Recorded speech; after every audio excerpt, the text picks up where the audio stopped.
Hello students, स्वागत है आप सभी का हमारे YouTube channel in fact career institute पे। आज हम लोग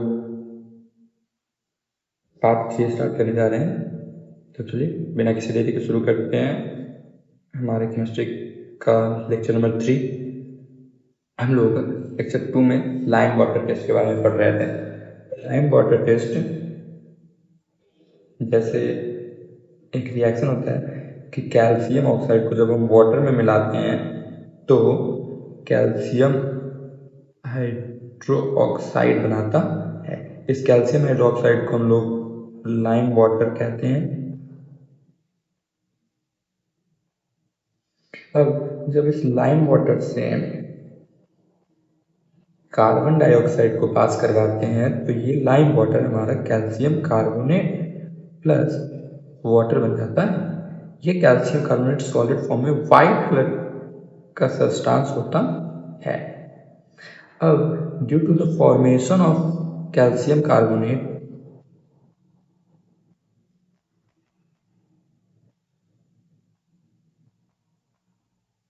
due to the formation of calcium carbonate, ये जो लाइम वाटर होता है ये लाइम वाटर मिल्की टर्न हो जाता है, मतलब मिल्की कलर का हो जाता है due to the formation of white precipitate. इस वाइट प्रिसिपिटेट कैल्शियम कार्बोनेट के फॉर्मेशन के कारण ये जो लाइम वाटर होता है वो लाइम वाटर हमारा मिल्की हो जाता है और इसी टेस्ट को हम लोग लाइम वाटर टेस्ट कहते हैं। This test is known as lime water test. कि जब हम लोग लाइम वाटर टेस्ट क्या होता है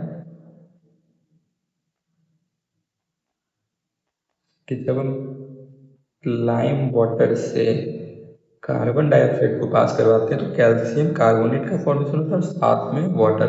अब ये सॉलिड फॉर्म में होता है। इस वाइट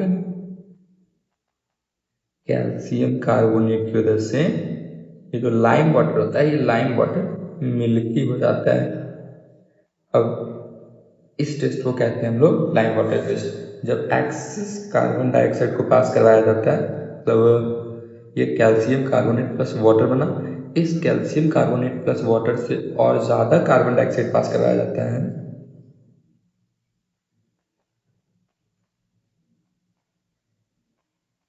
तो फॉर्मेशन हो जाता है कैल्शियम बाइकार्बोनेट प्लस वाटर का। अब ये जो कैल्शियम बाइकार्बोनेट होता है ये वाटर में सॉल्युबल होता है, water soluble.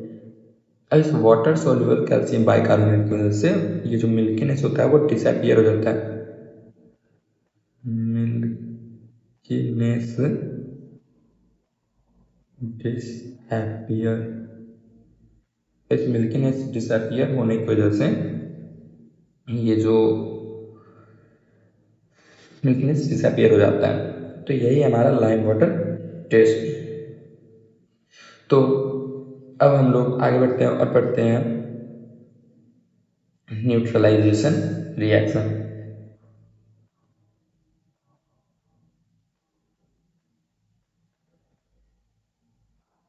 Neutralisation reaction. Neutralisation reaction क्या होता है कि जब हमारा एसिड और बेस आपस में रिएक्ट करता है तो सॉल्ट प्लस वाटर बनाता है। When acid and base mix they destroy each other property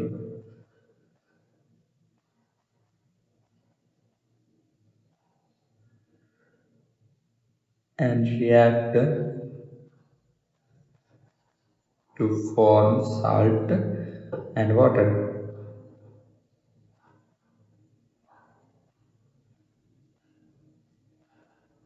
This process is called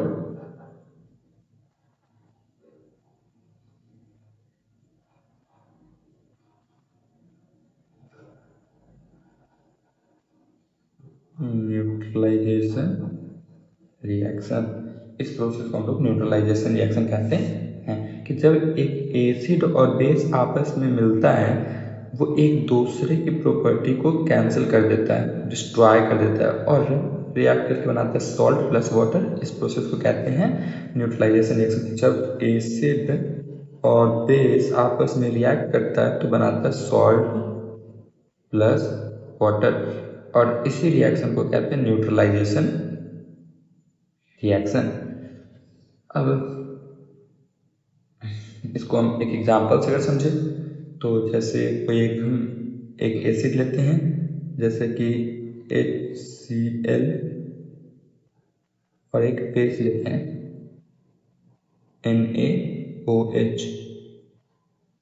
अब इस दोनों के रिएक्शन से, चूंकि ये एक एसिड था ये एक बेस था, तो बनाता है सॉल्ट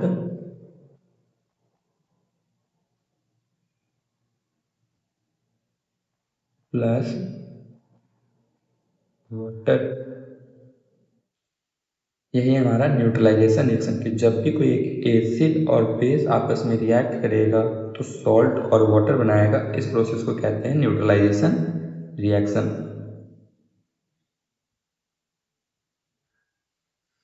अब अगला, इसी न्यूट्रलाइजेशन रिएक्शन में हम लोग अभी देखें कि जब कोई एसिड और बेस आपस में रिएक्ट करेगा तो बनाएगा सॉल्ट प्लस वाटर। अब इसी तरीके का कुछ प्रॉपर्टी हम लोगों को एक और रिएक्शन में देखने को मिलता है कि जब कोई मेटालिक ऑक्साइड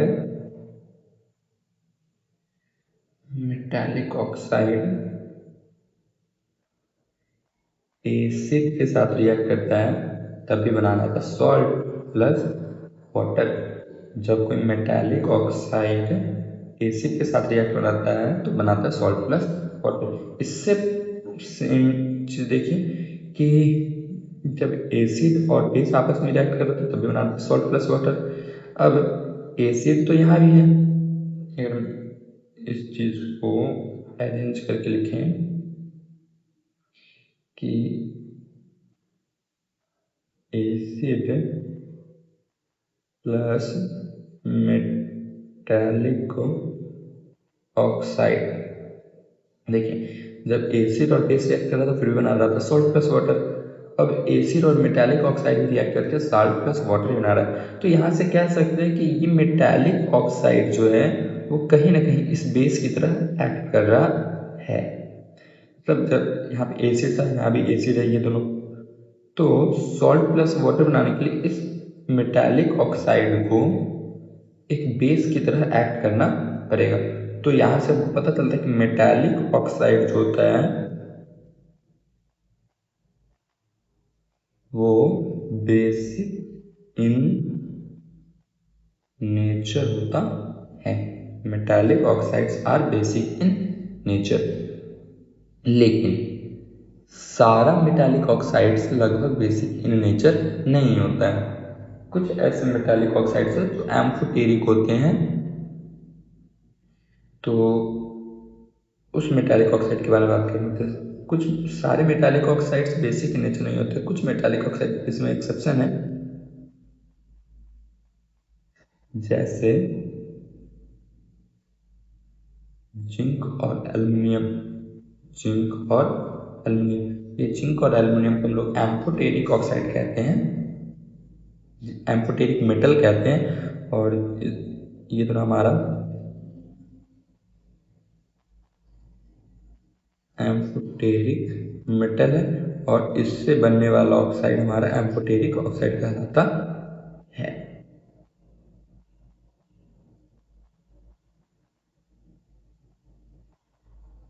ये जो एम्फोटेरिक ऑक्साइड्स होते हैं, ये एम्फोटेरिक ऑक्साइड्स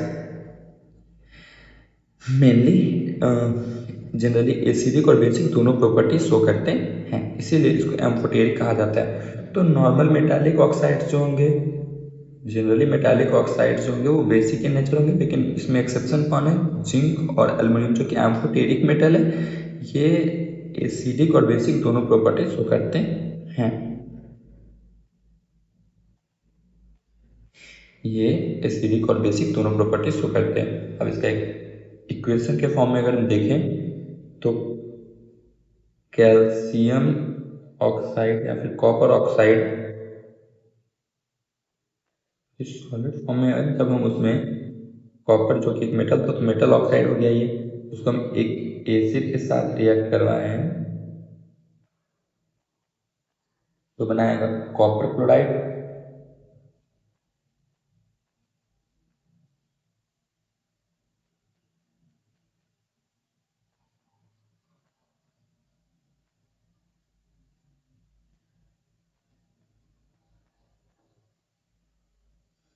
साथ में वाटर, ये कॉपर क्लोराइड हमारा जो था एक्वस फॉर्म में था, साथ में ये हमारा लिक्विड फॉर्म में था। कॉपर ऑक्साइड का कलर होता है ब्लैक, इसलिए हमारा कलरलेस है। कॉपर क्लोराइड की बात करें तो ये होता है ब्लू। ये चूंकि एक मेटालिक ऑक्साइड था,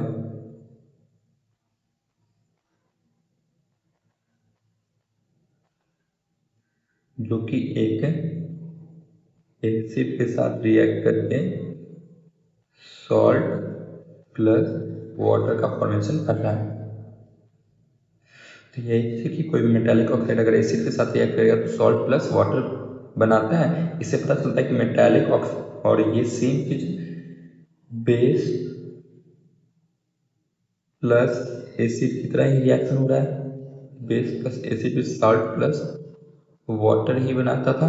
तो यहाँ से पता चलता है कि मेटालिक ऑक्साइड जनरली किस नेचर के होते हैं, बेसिक नेचर के होते हैं। अब हम लोग नेक्स्ट देखते हैं कि अगर नॉन मेटालिक ऑक्साइड है,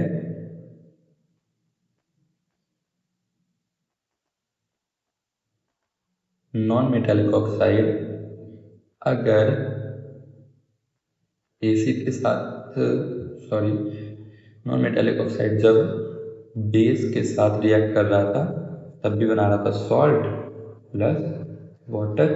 तो यहाँ से ये पता चलता है कि नॉन मेटालिक ऐसा ही रिएक्शन जिसमें भी होता था acid plus base is salt plus water, ये भी न्यूट्रलाइजेशन रिएक्शन ही है।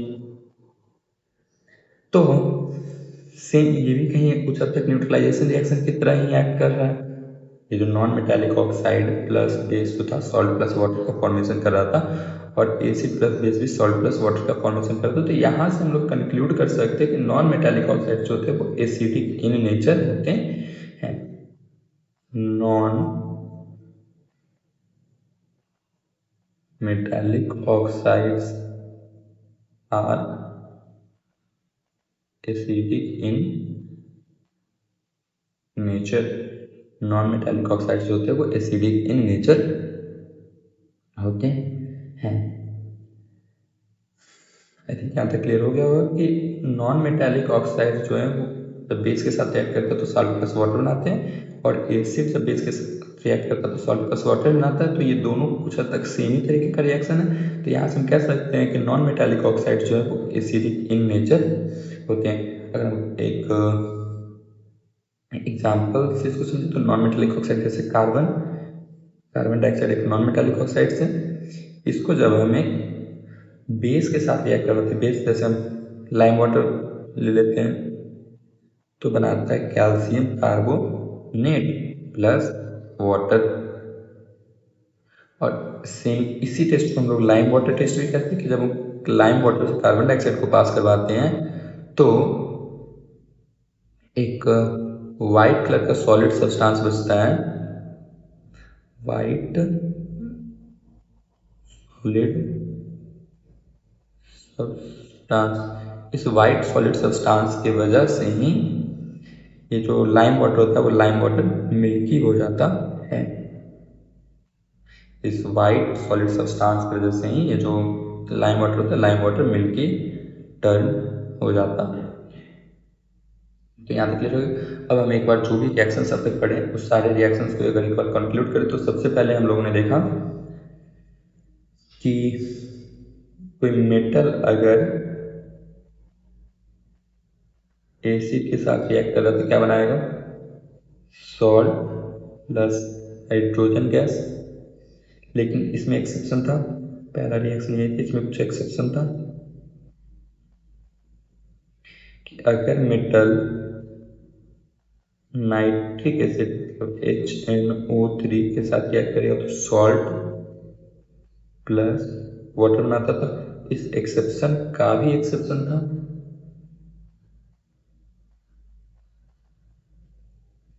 कि अगर मेटल सॉरी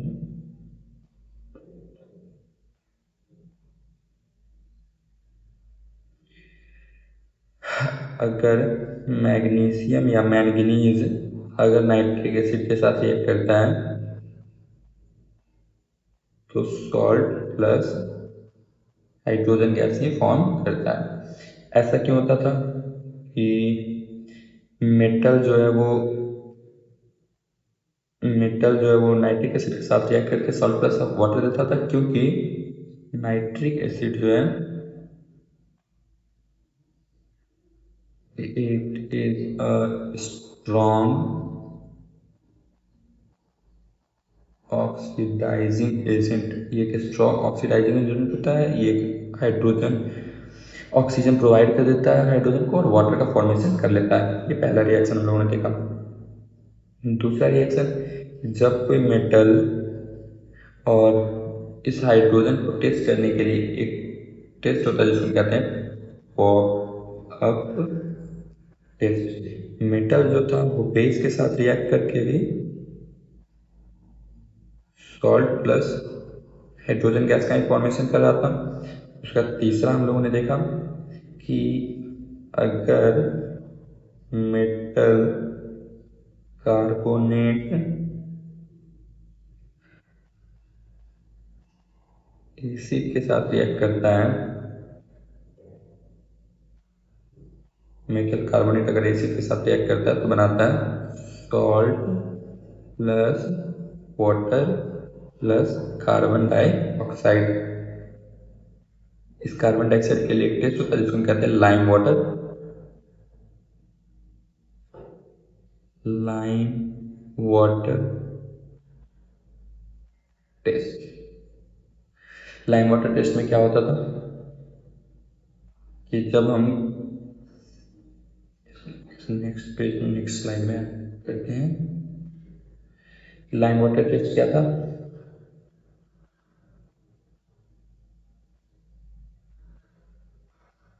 कि जब लाइम वाटर से हम लोग कार्बन डाइऑक्साइड को पास करवाते हैं तो calcium carbonate plus water formation होता है। इस कैल्शियम कार्बोनेट के फॉर्मेशन की वजह से मिल्की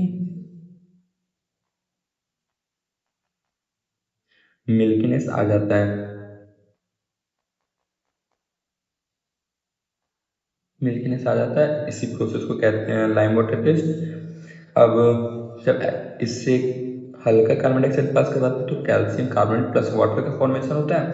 अगर एक्सेस कैल्शियम कार्बन डाइऑक्साइड को पास करवाते हैं, कार्बन डाइऑक्साइड को और पास करवाते हैं जा रहे हैं तो calcium by carbonate plus water का फॉर्मेशन होता है। ये कि वाटर सॉल्युबल होता है।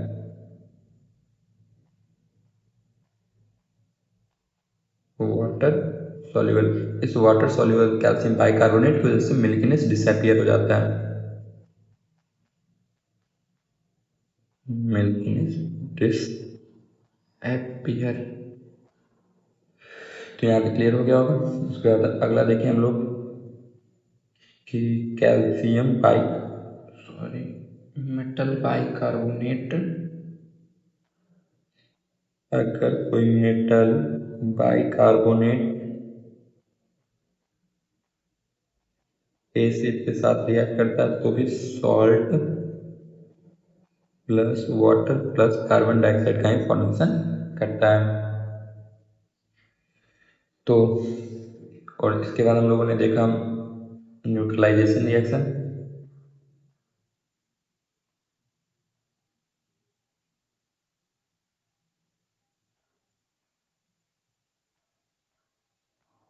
न्यूट्रलाइजेशन रिएक्शन, जब कोई एसिड और बेस आपस में रिएक्ट करता है तो सॉल्ट प्लस वाटर बनाता है। यहाँ से एक चीज़ और हमने देखा कि जब मेटालिक ऑक्साइड्स होते हैं, मेटालिक ऑक्साइड्स एसिड के साथ रिएक्ट करके भी सॉल्ट प्लस वाटर का फॉर्मेशन करते हैं। यहाँ से पता चला कि मेटालिक ऑक्साइड्स जो हैं वो बेसिक इन नेचर है, लेकिन सारे metallic oxides basic in nature नहीं होते। कुछ एम्फोटेरिक होते हैं, कुछ एम्फोटेरिक ऑक्साइड्स होते हैं, कुछ मेटालिक ऑक्साइड्स एम्फोटेरिक ऑक्साइड्स होते हैं, जैसे जिंक ऑक्साइड और एल्युमिनियम ऑक्साइड। ये दोनों हमारा एसिडिक और बेसिक दोनों प्रॉपर्टी शो करता है। उसका बाद अगला देखा हम लोगों ने कि नॉन मेटालिक ऑक्साइड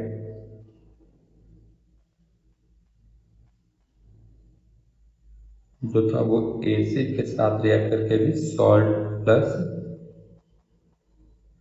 वाटर का फॉर्मेशन कराता है। तो यहाँ से हम लोगों को पता चला कि जो नॉन मेटालिक ऑक्साइड्स होते हैं वो हम सॉरी नॉन मेटालिक ऑक्साइड्स होते हैं वो बेस के साथ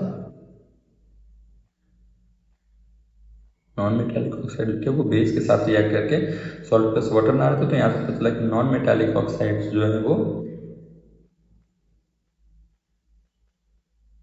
एसिडिक इन नेचर होते हैं। थैंक यू, आज के लिए बस इतना ही। अगले लेक्चर में हम लोग कंटिन्यू करेंगे इसे। Thank you, bye bye.